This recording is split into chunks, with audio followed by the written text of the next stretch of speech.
নমস্কার, অন্নপূর্ণা হেসেলে নতুন একটা রেসিপি নিয়ে আবার চলে এসেছি। আপনারা দেখতে থাকুন। এখানে কড়াইয়ে তেল দিয়েই দিয়েছি, আর এখানে পেঁয়াজ দিয়েছি। এটা সর্ষের তেল দিয়ে বেরেস্তাটা ভেজে রাখছি।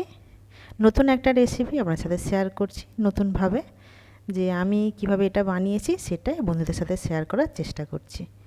দারুণ একটা রেসিপি। আর এটা আমি মাটন বানাচ্ছি। মাটনটা একটু অন্যরকমভাবে বানিয়েছি, দারুণ টেস্টি। আর এটা রিয়াজি খাসি বানাচ্ছি।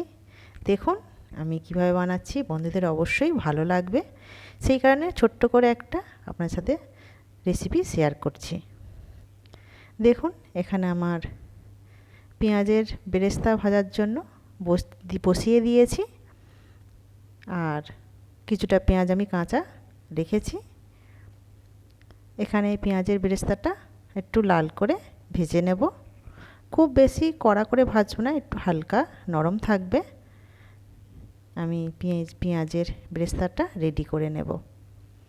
আর বন্ধুরা অবশ্যই জানাবেন অন্নপূর্ণা হেসেলটা আপনাদের কেমন লাগছে, জানালে খুব আনন্দিত পাবো। আর কেমন লাগছে অবশ্যই জানাবেন কমেন্ট করে, আর শেয়ার করবেন আর লাইক করবেন, যাতে আরও নতুন নতুন রেসিপি আমার সাথে শেয়ার করতে পারি। এখানে মাটনটা আমি একটু অন্যরকমভাবে বানিয়েছি, আপনারা দেখতে থাকুন প্রথম থেকে শেষ পর্যন্ত। এটা আশা করব বন্ধুদের কাছে। দেখুন এখানে আমার পেঁয়াজের বেরেস্তাটা হালকা রং ধরে নিয়েছে পেঁয়াজে। যেহেতু সর্ষের তেল দিয়ে আমি এটা ভাজছি, কালারটা একটু লাল তাড়াতাড়ি হয়ে যাবে। দেখুন আমি এটা এইভাবে পেঁয়াজটা রেডি করে নেব। দেখুন আমি এভাবে হালকা হালকাভাবে নেড়ে নেব, নিয়ে পেঁয়াজটা আমি রেডি করছি।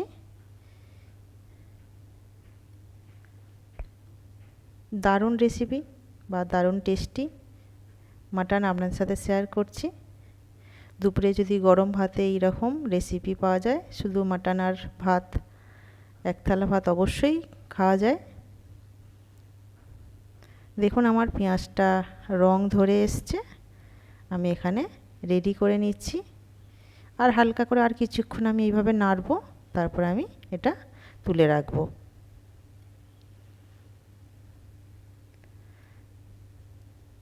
দেখুন রংটা অনেকটাই বদলে গিয়েছে পেঁয়াজের। আপনারা অবশ্যই আমি যেভাবে বানাচ্ছি একবার অবশ্যই আপনারা বানিয়ে দেখবেন কেমন হয়েছে, জানাবেন অবশ্যই। দারুণ কিন্তু রেসিপিটা। দেখুন আমার পেঁয়াজ এখানে রেডি হয়ে গিয়েছে, আমি এবার এটা তুলে নেব। রেডি পেঁয়াজ আমার এখানে।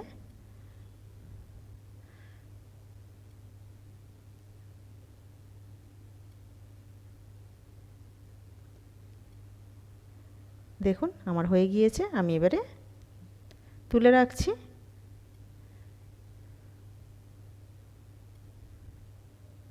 এটা কিন্তু একদম লো ফ্লেমেই করবেন, তবেই ভালো হবে। আমি এখানে খুব কড়া করছি না, আমি একটু নরম রেখেছি, শুধু রংটা একটু ধরেছে। আমি এটা তুলে নিচ্ছি।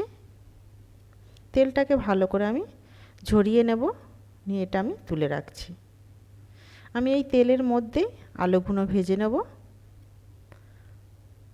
দেখুন আলুগুলো আমি এই পেঁয়াজের যে তেলটা আছে, আমি সেই তেলেতেই আলুগুলো ভেজে নিচ্ছি।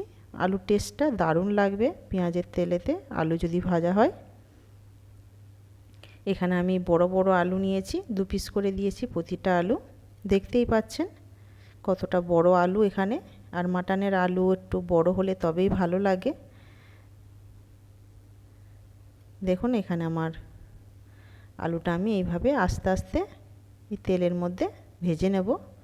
হালকা করে একটু আমি হলুদ আর নুন ছড়িয়ে দেব, দিয়ে এই দেখুন হলুদ দিয়ে দিচ্ছি, দিয়ে হালকা করে ভেজে নেব। এখানে আমার লাল করে ভাজা হয়ে গিয়েছে, আমি এবারে তুলে নিচ্ছি। নিয়ে এখানে ফোড়নে দিয়ে দেব তেজপাতা। তেজপাতাটা একটু রং ধরলে দেখুন আমি এখানে দিয়ে দিচ্ছি অল্প একটু চিনি কালারের জন্য। যাতে কালারটা খুব সুন্দর হয়। এখানে পেঁয়াজটা দিয়ে দিচ্ছি। পেঁয়াজটা এখানে কিছুটা পেঁয়াজ আমি রেখেছিলাম, পেঁয়াজটা আমি এখানে ভাজা করে নিচ্ছি।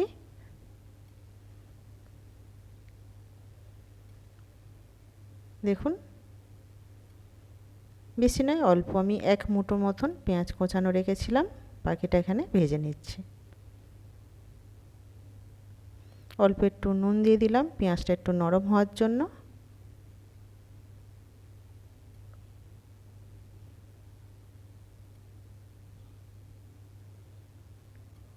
পেঁয়াজটা আমি ভালো করে এখানে কষিয়ে নেব।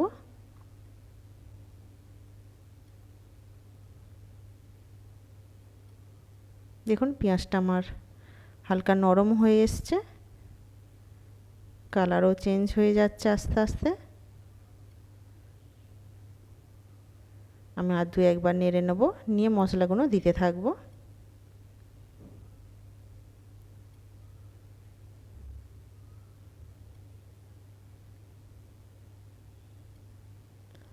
দেখুন এখানে আমি রসুন দিয়ে দিলাম পরিমাণ মতন। এখানে আমি গোটা একটা বড় রসুনের ফুল নিয়েছি, যেহেতু এখানে মাংসের পরিমাণটা একটু বেশি আছে।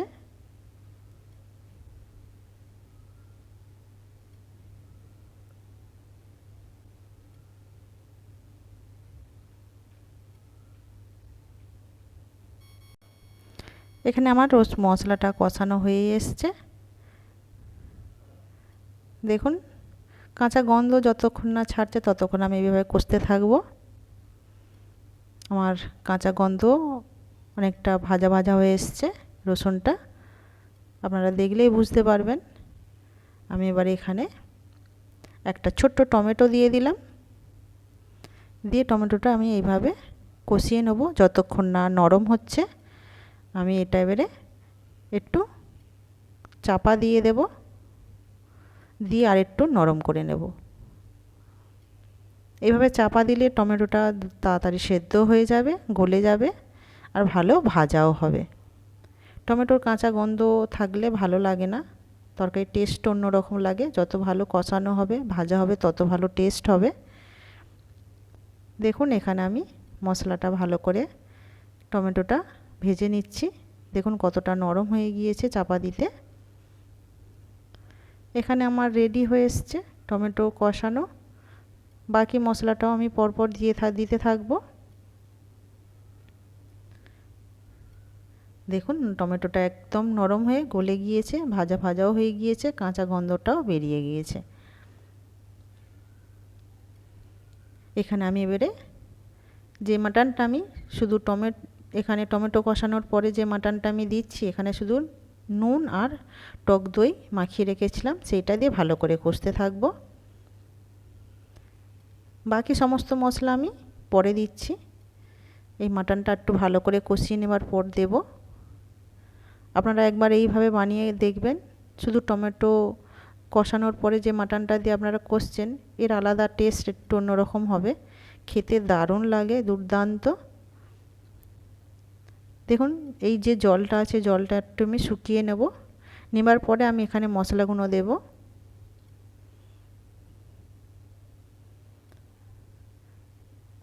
এখানে দারুণ একটা রেসিপি আপনার সাথে শেয়ার করছি।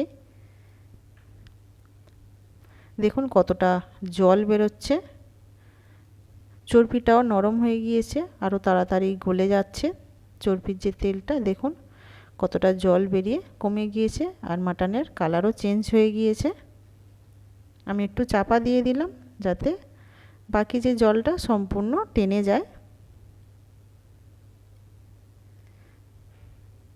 দেখুন কতটা জল শুকিয়ে গিয়েছে।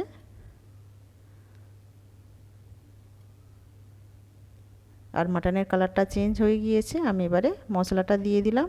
এখানে আদা বাটা, কাঁচা লঙ্কা, শুকনো লঙ্কা, জিরে এখানে বেটে দিয়েছি, সিলে বাটা, এটা আপনারা দেখলেই বুঝতে পারবেন। দিয়ে একসাথে বেটে আমি যে মশলাটা করেছি সমস্ত কিছু দিয়ে একসাথে এটা আমি কষতে থাকবো।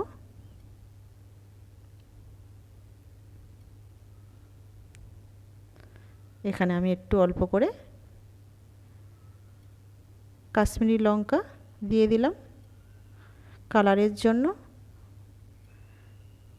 এখানে আমি অন্য কোনো শুকনো লঙ্কা গুঁড়ো ব্যবহার করছি না, যেহেতু আমি গোটা বাটা লঙ্কা দিয়েছি। দু রকম লঙ্কা আছে, শুকনো লঙ্কা কাঁচা লঙ্কা একসাথে বেটে যে মশলাটা বানিয়েছি জিরে আরে দিয়ে, সেই মশলাটাই দিয়েছি। আর এখানে কালারের জন্য লঙ্কা গুঁড়ো দিলাম, কাশ্মীরি লঙ্কা গুঁড়ো দিয়ে এটা ভালো করে আমি কষতে থাকবো।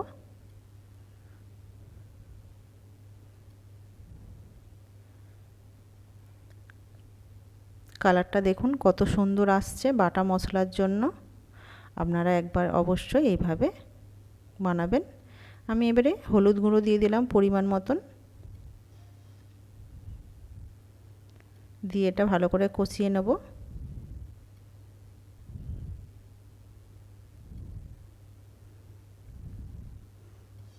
দেখুন কালারটা কত সুন্দর আসছে ধীরে ধীরে। আমি একটু চাপা দিয়ে দিলাম এর জলটা যাতে বেরোয়, মাটনের আর বাকি যে জলটা আছে সম্পূর্ণ বেরিয়ে যাক, গেলে টেস্ট আরও সুন্দর হবে।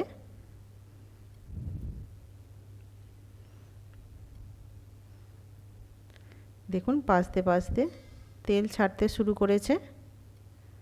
এখানে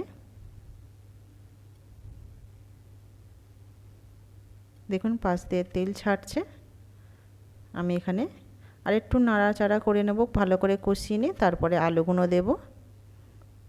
আপনারা চাইলে এইভাবে কড়ার মধ্যে গ্যাসে বসিয়েও করতে পারেন বা প্রেসারেও সিটি দিয়ে নিতে পারেন।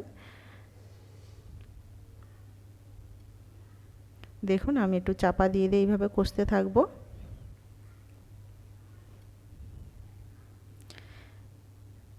আপনারা অবশ্যই এইভাবে একবার বানিয়ে দেখবেন। দেখুন কালারটা কত সুন্দর এসছে। মাটন অলরেডি কিছুটা আমার সেদ্ধ হয়েই গিয়েছে।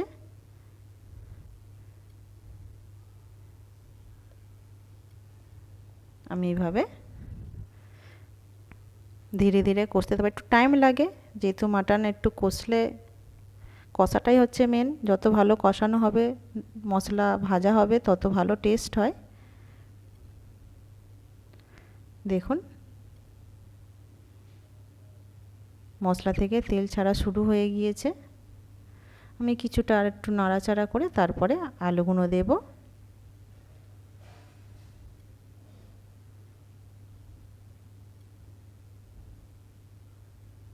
দেখুন আমার কষানো রেডি হয়ে গিয়েছে। আমি এবারে যে রসুন একটা গোটা রেখেছিলাম সেটাও দিয়ে দিলাম, দিয়ে আলু ভাজাগুলো এটা এখানে দিয়ে দিচ্ছি, দিয়ে আরও ভালো করে কষিয়ে নেব।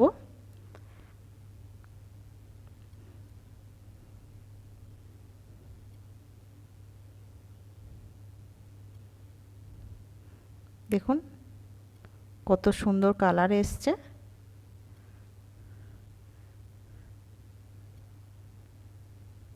আমার কষানো অলরেডি রেডি হয়ে এসছে। আমি একটু চাপা দিয়ে তারপরে জল দেব।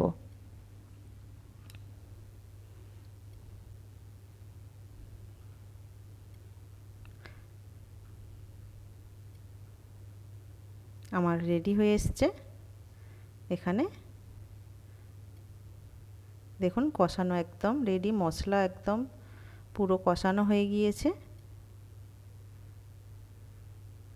আমি এখানে এবারে জল দিয়ে দিচ্ছি। আগে থেকেই বলে দিচ্ছি এটা জল দিয়ে প্রেসারে আপনারাও করতে পারেন বা কড়ার মধ্যেও সেদ্ধ করতে পারেন।